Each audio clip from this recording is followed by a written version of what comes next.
Ayan po, update ko po kayo sa ating alagang baboy po. Ay naay po at ay pagkakalilex eh. Oh, makukulit. Tayo nga po ngayon ay makakapag-repair ng kulungan. Oh, yung ating pabakod na yan. Ang yan po ay ano, kumbaga pakita ko rin po sa inyo po. Yan na po yung ating baboy. Oh. Yan, nakakain na po. Yan pong mga alaga nating iyan. Kumbaga minsan po ay ang baboy pala, yung lalo na yung ganyang native, gusto po nila talaga yung may swamp. Yung may yung may liliguan sila, lalangoyan. Kaya po ay diyan nga ang tapat na yan, kaya po nagpuputik talagang inaarumbang nila. Yan po naman talaga ang purpose natin, yung makapag sarili silang diskarte sa ano po ba, yung pagligo nila kung kailan nila gustong maligo. Opo, yan. Kaya po kung mapapansin mo yung ating kulungan, ganyan. Mamasa-masa, opo. Swamp nga po ang tawag dyan. Yan, nain na po. Ay, nang umay. Laka na rin isang are ba. Yan po simentado yung kainang yan. Hindi nga lang mai ano. At saka po pala yung ating mga yung itik, inilunch ko na po yun. Yan. Pasintabi po ha, yan na may malinis po yung tubig na ring painuman. Ito, laki na si Kasta. Aray ito mo, laki na rin. Nakakaisip pong tumakas, atin pong lilibutin. Yan. Laki na rin Mga po rin magte-30 na. Hindi po rin bababa ng 25, papuntang 30 rin. Ang laki Yan. Yan na po ating po re-repairin. May mga nakakatakas din po.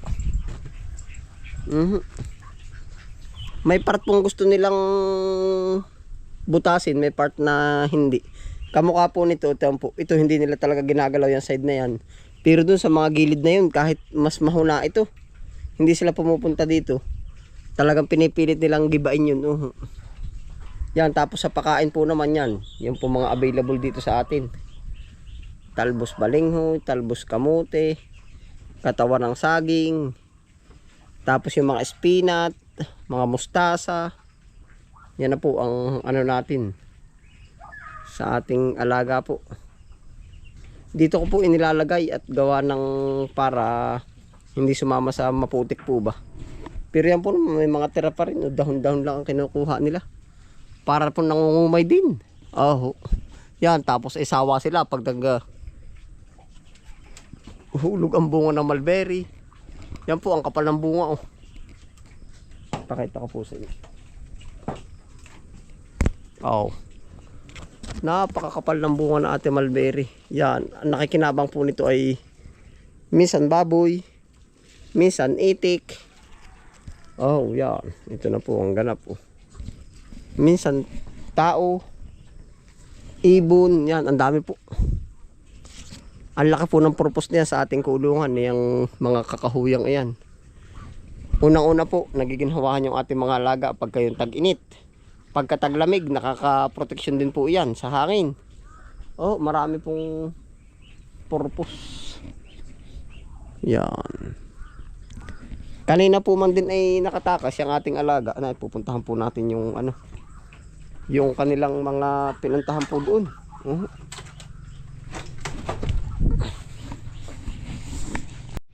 Ari po yung dalawang pinakamaliit noon. Ngayon na yung gara ng katawan.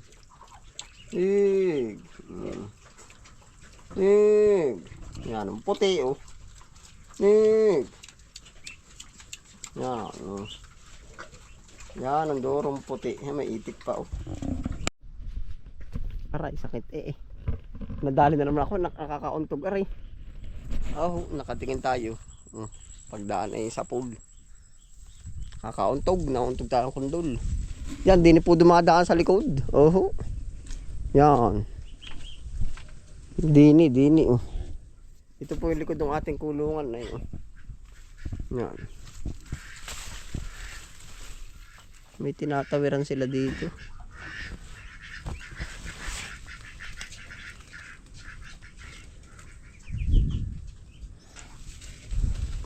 Atin pong re-referin.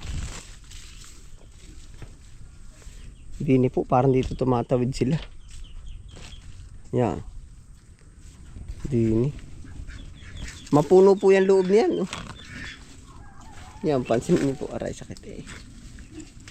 May mga puno po yan. Yan, lipos po yan ng yero.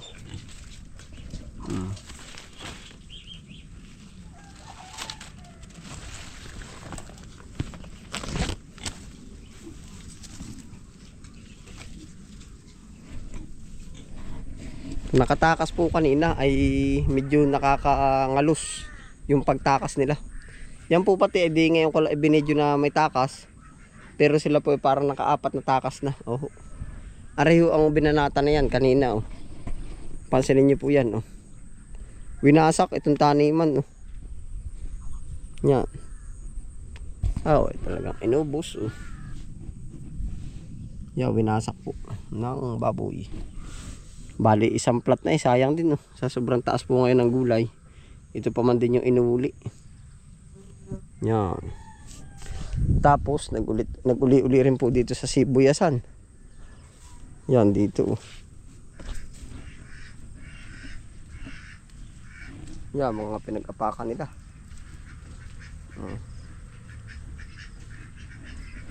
Pero ari po naman yung kulungan natin. Yan, safe din po sila dyan. May mga maalikabok pa po dyan. Kaya sila ay pag gusto nila dun gumulong, dun po sila nagulong. Oh. Yung tayo nung baby. Yan, ano po dyan, maganda siya. Maalikabok nga po. Alikabukan. Yun, tara po, tating mga repair.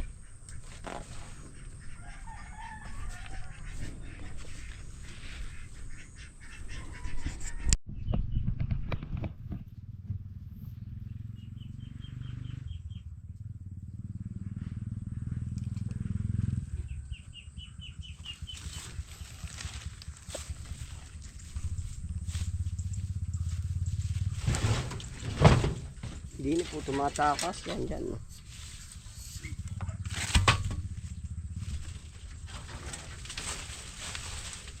Marap yung mga sanga ng mulberry ay. Yan, baka nga po may magkaka-interest mag-ano ng mulberry. Ang dami po. May say nakatambak lang ng garni. Ari po naman mga dayaming ari. Kaya narito, medyo maputik na. Nahagis po natin sa loob ng kulungan. Opo. Yan. Para mas umaluwan sila.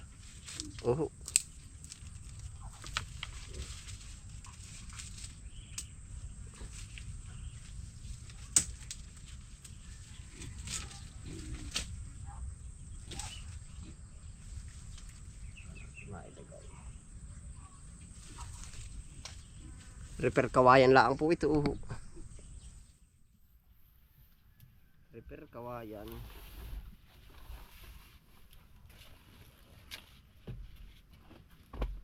Para di makatakas.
Pag po ang tatanungin ng aking tatay ay, abay utoy, pag mahina ang iyong kulungan ay, Dapat nakatali din sa loob. Ay, siya nga naman. Nagkataulaan po naman baka.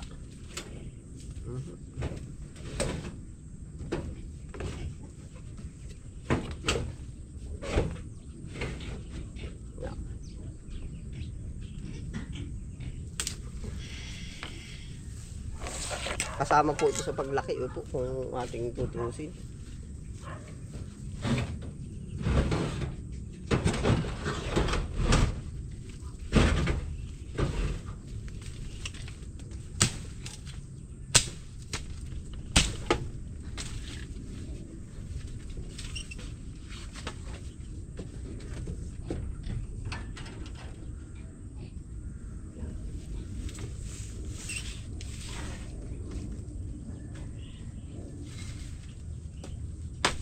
Sayang po yung ano.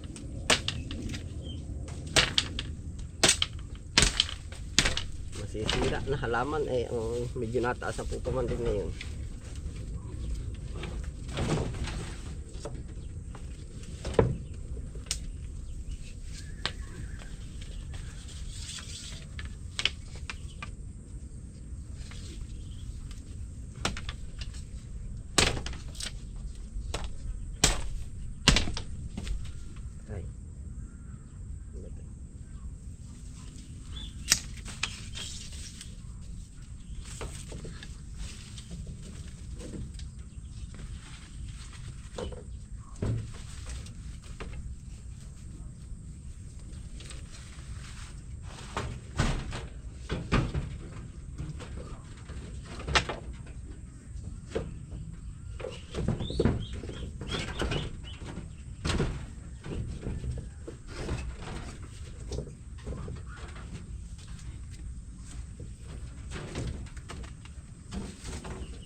Atin pong lalalahan hanggang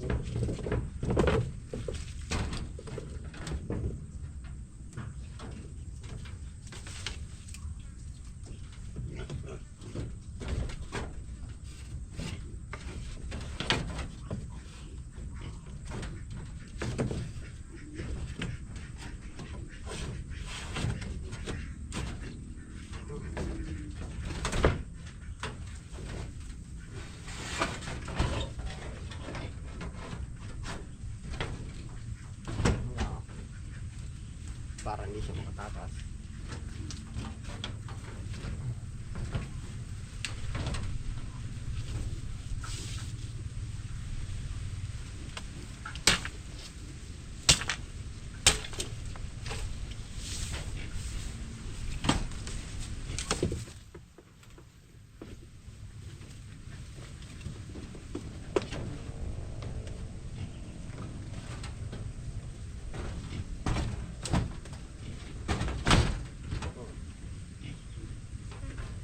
Low budget. Ito po sasabi low budget.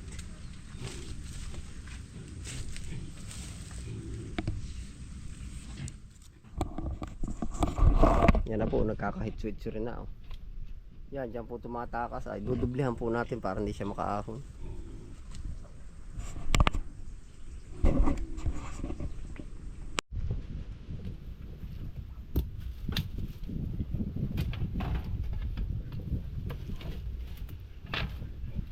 Rin na ho yung ating ginagawa. Oh. For repair. Oh. Yan.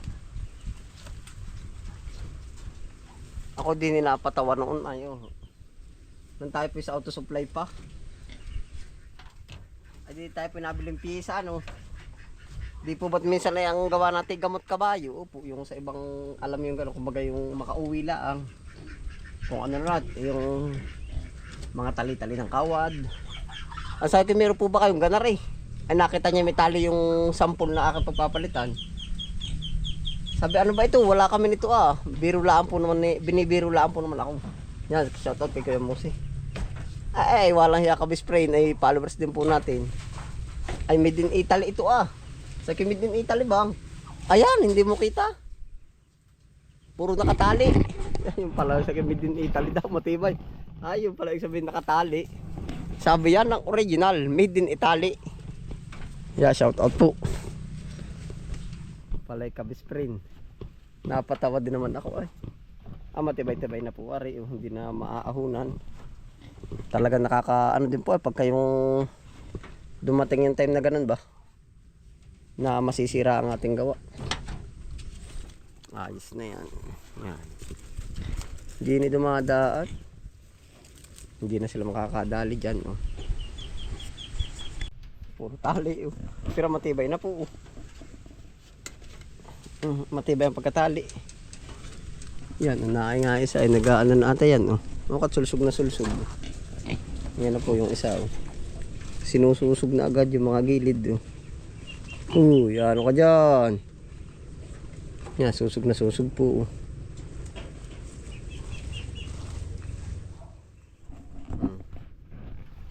Hindi na naman po karaka-raka ari. Yan.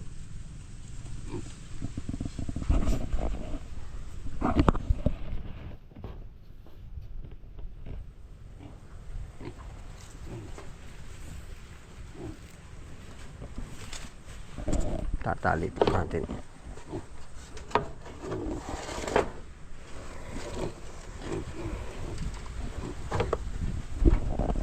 Pero po kung tutuusin, ayaw ko rin ng ganitong ano po. Yung ganito, yung tali-tali. Kaso nga lang ay dala na po ba ng sitwasyon? Oh. Yan. Kumbaga di kung may pambili tayo ng mga konkreto, edi ano nga ba? Kaya ho nagkakataong ganito ah.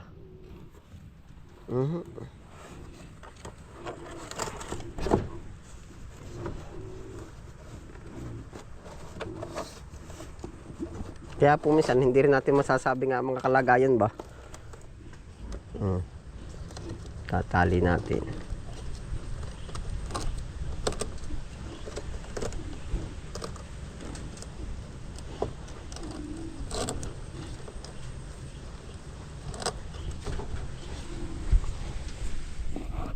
Kahit po ako ay gusto ko rin gamit ay yung magaganda, matitibay. Ay kaso nasaan nga kung wala naman. Kaya nga ho dati nung nakaraan, di kwento ko lang ano po. Sabi ko nga ho sa inyo, ako'y nagda-driver. Ay ang sasakyan ko'y model 1982 ay isipin po kung ano pa katanda sa akin ayun. Ay nasa isip ko sa akin, ayoko rin gumamit ng kunwari ko, ako may ibang gagamitin. Ay sabi ko nasa sitwasyon, di tiyagain. Kung ano nga lang meron, ay di yun ang atin. Sabi ko nag-iipon-ipon din nga para maganda-ganda ang gagamitin. Kamukha ho nito. Ayaw ko rin ho nung ganito. Pag po ako ang kanyang tatanungin. At tayo magkaparehas ng sitwasyon. Ayaw ko rin po ng gana rin. Kung maaluan tayo, ay di binalata natin ng medyo magaganda ang haligi. Medyo matataas. Opo. Yung mga hog wire. Siya yung gagamitin natin. Kasi are available. Yan may mabubuhay din diyan. Hindi ito na. Yan. Tapos po are English bee. Yan magkakaroon na po tayo ng mga sariling honey. Yan nasa gilid lang po. Dami pong purpose dito. Yung kabilang gilid may mga bulate. Kumbaga sineshare ko lang po sa inyo subok lang tayo ng subok. Ayan na po, ayos na Hindi po naman karaka-raka maanot na yero baga sa loob. Hindi agad ito yung actual na mababarongkal nila. Ayan po, salamat po sa inyong pagsama. Ingat po lahat. Happy lang po. Bye.